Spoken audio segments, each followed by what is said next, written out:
Ito ang GMA Regional TV News.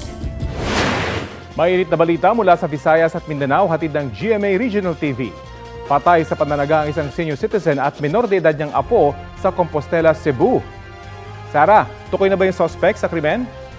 Oo, Rafi. Isang kaanak ng mga biktima ang nahuli sa tulong ng mga kapitbahay. Base sa investigasyon, madaling araw nang pasukin ng suspect ang bahay ng mga biktima sa Barangay Panangban.